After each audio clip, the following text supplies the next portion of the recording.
Buen día, ingeniero Denis Giovanni Calderón Paniagua. Le habla el alumno Jainer Manuel Roja Ruiz.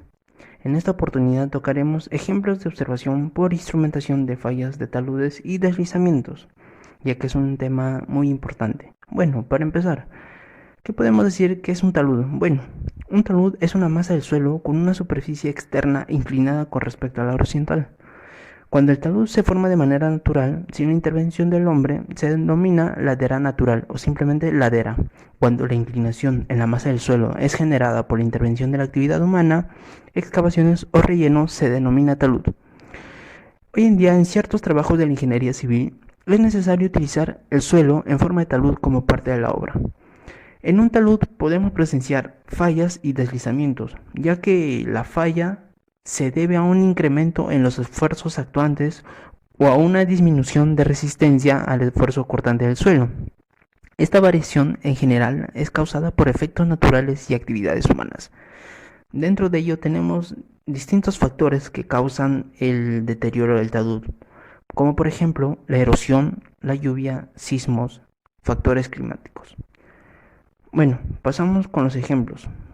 Ejemplo número uno: fallas del talud después del corte. Bueno, este es un ejemplo de una falla de talud durante la ejecución de un corte de talud en un programa de ensanche de una vía férrea después de una grieta de 10 centímetros de ancho máximo, 1 metro de profundidad y 35 metros de largo. Ocurrió en la parte superior de un talud. En esta área, la vía férrea va paralela a un río que corre a través del pie de una colina, utilizada como campo de cultivo.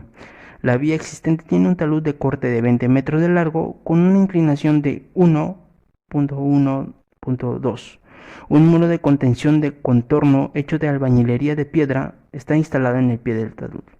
Geológicamente está compuesta de talud de pórfido de cuarzo muy duro con muchas fisuras. Se decidió instalar un muro de contención de 7 metros de altura en un punto situado de 7 a 8 metros de la vía existente, hacia el lado de la montaña. ¿Con qué propósito? Bueno, con el propósito de ensanchar la vía férrea para considerar la remoción de hielo. Desde que la grieta indicada ocurrió durante el trabajo de corte en la parte inferior de talud y la excavación para la cimentación del muro de contención, 6 deformómetros para deslizamientos mostrados, así como medidores del desplazamiento utilizando estacas y diales fueron instalados. Las mediciones se iniciaron para entender el progreso de la grieta con el propósito de determinar la posibilidad de una posible falla y para evaluar los efectos de las medidas de protección. Por otro lado, el corte de la parte superior de talud fue ejecutado como medida de protección. En la medida que el deslizamiento ocurrió como resultado del corte en la parte inferior del talud, se asumió una superficie circular de falla, como se muestra. Un cálculo verificatorio se llevó a cabo en el corte de la parte superior. Se obtuvo un factor de seguridad de 1.07, asumiendo que el factor de seguridad era de 1.0 en el momento del corte de la parte inferior. La cohesión del suelo era 0 kilogramos fuerza por centímetro cuadrado, con un ángulo de fricción interna de 33 grados. Usualmente se espera un factor de seguridad por encima de 1.2 para tener una buena estabilización de talud. Sin embargo, el muro de contención estaba construido cuando el movimiento del talud ocurrió y el terreno estaba reforzado con inyección de cemento en el talud. En el ejemplo número 2 nos menciona que es un ejemplo de observación incorporando instrumentos para el deslizamiento. Bueno, este ejemplo de observación para instrumentación de un deslizamiento que ocurrió después del corte nos dice que la escala del trabajo se ilustra donde el ancho en la parte inferior es de 10 metros, la profundidad del corte es 7 metros y la longitud es cerca de 60 metros.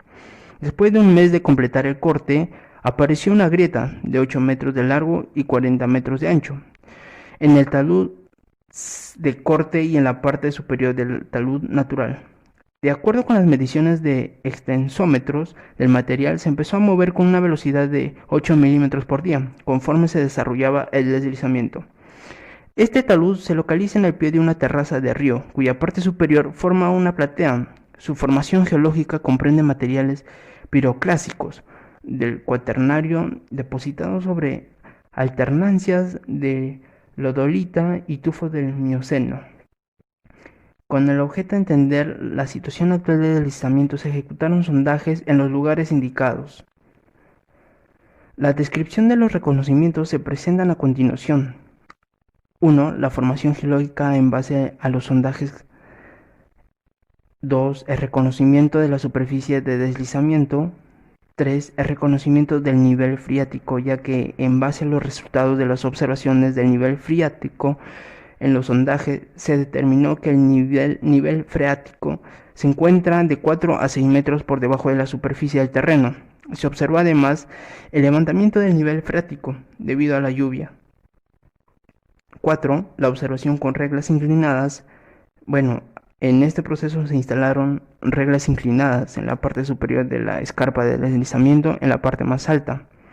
De acuerdo a los resultados de las mediciones, el movimiento inclinado fue un promedio de 6 segundos por día, por lo que el deslizamiento no era activo.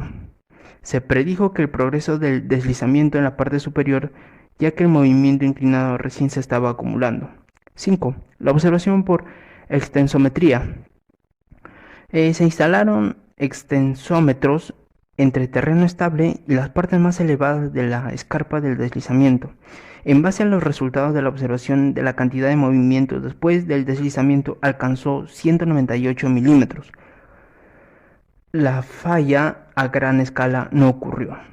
El movimiento se detuvo por un tiempo después del drenaje de agua subterránea mediante sondajes realizados como medidas de emergencia.